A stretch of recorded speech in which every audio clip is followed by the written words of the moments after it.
Once upon a time, in a faraway kingdom called Surya Nagar, there lived a brave prince named Arjun and a clever princess named Mira. The two were childhood friends who loved exploring the forests, rivers, and hills surrounding their palace.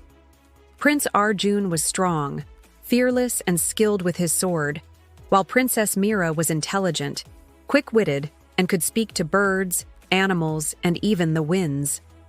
The kingdom of Surya Nagar was peaceful, but far away, in the dark forest, lived a cruel demon named Rakthasura. For centuries, he had been terrorizing nearby villages, stealing crops, scaring travelers, and turning rivers red with his magic.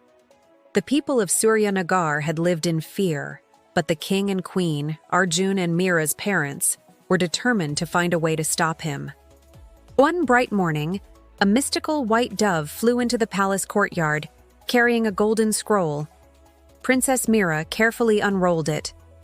Only the bravest prince and the cleverest princess can defeat Rakthasura. You must journey into the dark forest, find the 3 magical orbs, and use them to seal the demon forever.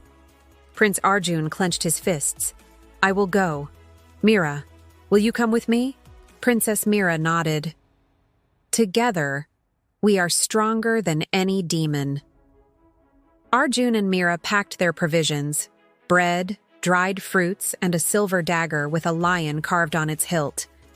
They mounted their white stallions and rode toward the dark forest, whose trees were so tall that sunlight barely touched the ground. Birds of many colors chirped nervously, warning travelers to turn back. But the prince and princess were not afraid. We must help the villages, said Arjun. They are counting on us. As they rode deeper into the forest, a talking fox appeared. Halt, it said. I am Chatura, the guardian of the forest paths. Many have entered, few have returned. Why do you come? Mira bowed. We come to stop Rakthasura, who brings misery to the innocent. Will you guide us? Chatura twitched his tail thoughtfully. I will guide you, but only if you answer my riddle. I have no legs, yet I run. I have no mouth, yet I roar. What am I? Arjun thought and scratched his head.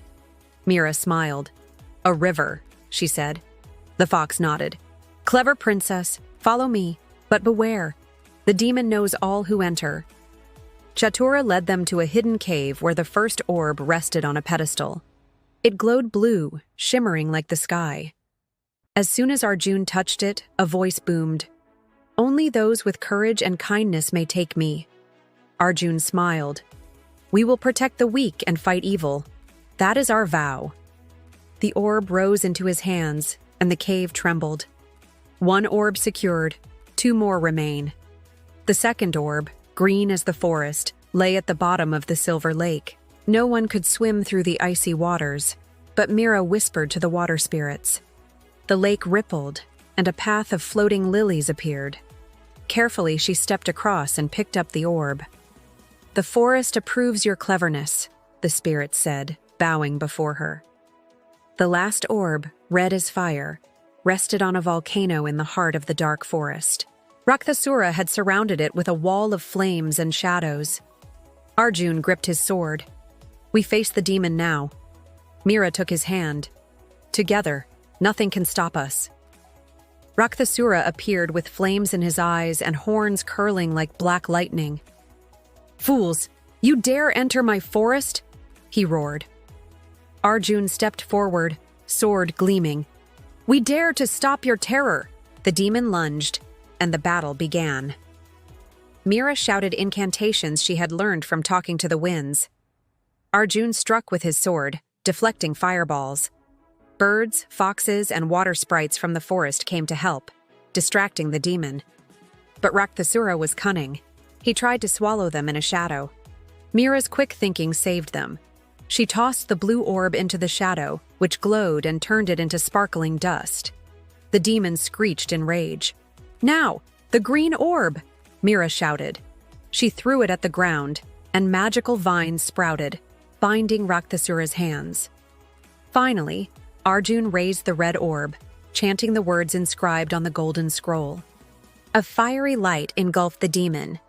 With a mighty roar, Rakthasura was sealed into the orb forever. The forest trembled once more, but this time with joyful sighs. Birds sang, rivers sparkled, and sunlight flooded the dark corners. Prince Arjun and Princess Mira returned to Suryanagar as heroes. Villagers cheered, waving garlands of flowers. The king and queen embraced them. "Your courage and wisdom have saved us all," said the king. Mira smiled at Arjun. "We did it together. The forest, the animals, and the people helped too." From that day on, the dark forest became the forest of light, and Surya Nagar prospered. The magical orbs were hidden in the palace vault, protected by the bravest and kindest hearts. And so, the prince and princess learned that courage without wisdom is empty, and wisdom without courage is powerless. Moral: courage and intelligence, when joined with kindness, can overcome even the darkest evil.